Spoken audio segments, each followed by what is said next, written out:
তোমাদেরকে দেওয়া কথা অনুযায়ী আজ থেকে আমি শুরু করতে যাচ্ছি বাংলা টনিকের শর্ট ভিডিওগুলো এবং আজকে প্রথম শর্ট ভিডিওতে আমি আলোচনা করব তোমাদের অপরিচিত গল্পটি। অপরিচিত গল্পটি লিখেছেন কবিগুরু রবীন্দ্রনাথ ঠাকুর এবং রবীন্দ্রনাথ ঠাকুর তার এই গল্পে দেখিয়েছেন যে তদানীন্তন সময় যৌতুক প্রথা কতটা বড় সমস্যা সৃষ্টি করত এবং যৌতুক প্রথার জন্য আমরা দেখেছি ওই সময়কার বরপক্ষ কনেপক্ষকে নানানভাবে চাপ দিত, নানান রকম সমস্যা সৃষ্টি করত। এবার চলে আসি মূল যে গল্পটি রয়েছে মূল গল্পে, এবং মূল গল্পে আমরা দেখি যে যৌতুক প্রথার জন্য সমস্যা সৃষ্টি হয়েছে গল্পের শুরুতে, এবং গল্পের শেষে একজন প্রতিবাদী পিতা তার কন্যাকে নিয়ে যৌতুক প্রথার বিরুদ্ধে রুখে দাঁড়ায় এবং তার কন্যা বাবার সহায়তা নিয়ে যৌতুকের বিরোধিতা করে এবং পরবর্তীতে দেশগতি হবার চেষ্টা করে। এবার আসো আমরা অপরিচিত গল্পের টনিকগুলো নিয়ে আলোচনা করবো, যেটা তোমাদের সিকিউ এর গ এবং ঘ লিখতে হেল্প করবে। প্রথম যে টনিকটা সেটা হচ্ছে অনুপমের অন্তঃসার শূন্যতা। অর্থাৎ অনুপমের এক শিক্ষক একদিন তাকে বলে, সে বলে মাকাল ফল বা অন্তঃসার শূন্য।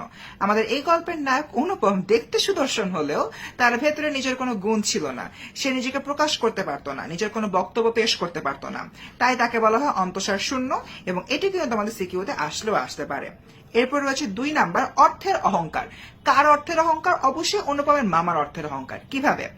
যখন কল্যাণীর সাথে অনুপমের বিয়েটা ঠিক হয়, একদিন কল্যাণীর পিতা শম্ভুনাথ সেন অনুপমকে দেখতে তাদের বাড়িতে আসে এবং সেই বাড়িতে আসার পরে অনুপমের মামা তাদের কি পরিমাণ অর্থ আছে, বিভব আছে, এই সকল বিষয় নিয়ে ব্যাখ্যা করে বলে।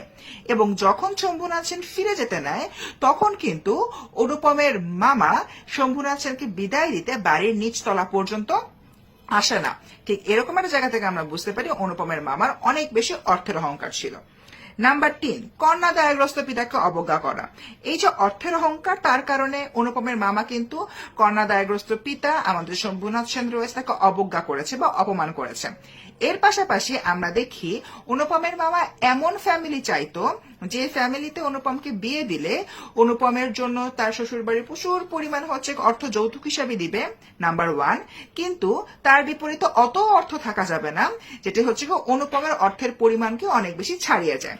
এরকম একটা সিচুয়েশন থেকে কিন্তু অনুপমের যে মামা রয়েছে তিনি কিন্তু শম্ভুনাথ সেনকে বারংবার অপমান করেন। এটা একটা বিষয় যেরকম দেখি, ঠিক তেমনি বিয়ের আসরে আমরা দেখতে পাই যখন হলো অনুপমের মামা একজন স্যাকরাকে নিয়ে যান যিনি স্বর্ণ পরীক্ষা করেন, এবং তখন শম্ভুনাথ সেনকে বলে মেয়ের শরীর থেকে যত হলো গয়না রয়েছে গয়নাগুলো খুলে আনতে, গয়নাগুলো পরীক্ষা করে দেখা হবে।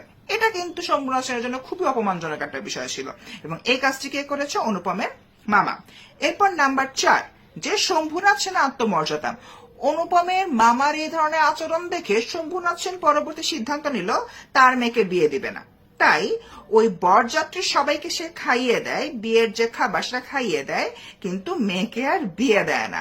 এর মাধ্যমে শম্ভুনাথ সেন তার আত্মমর্যাদা আসলে বজায় রাখে। নাম্বার 5, কল্যাণীর আত্মমর্যাদা।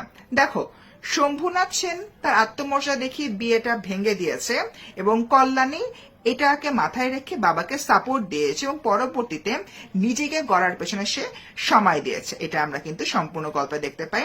এবং নাম্বার 6, যেটা গল্পের লাস্টে আমরা দেখি, দেশ সেবায় ব্রতী হওয়া। আমাদের কল্যাণী কিন্তু শম্ভুনাথ সেনের কথা শুনে বিয়েটাও পরবর্তীতে করে না এবং দেশ সেবায় নিজেকে ব্রতী করে ফেলে।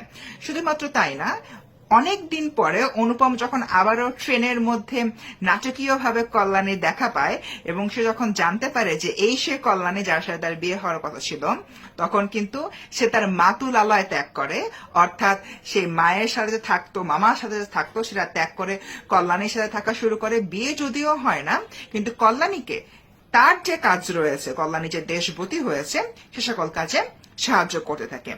এই ছিল মাত্র 5 মিনিটে তোমাদের সম্পূর্ণ যে অপরিচিত গল্পটির সামারি, এবং এই সামারিতে আমি আসলে 6টি বাংলা টনিক বলেছি যে টনিকগুলো তোমাদের সিকিউ এর গ এবং ঘ লিখতে খুবই হেল্প করবে। আল্লাহ হাফেজ।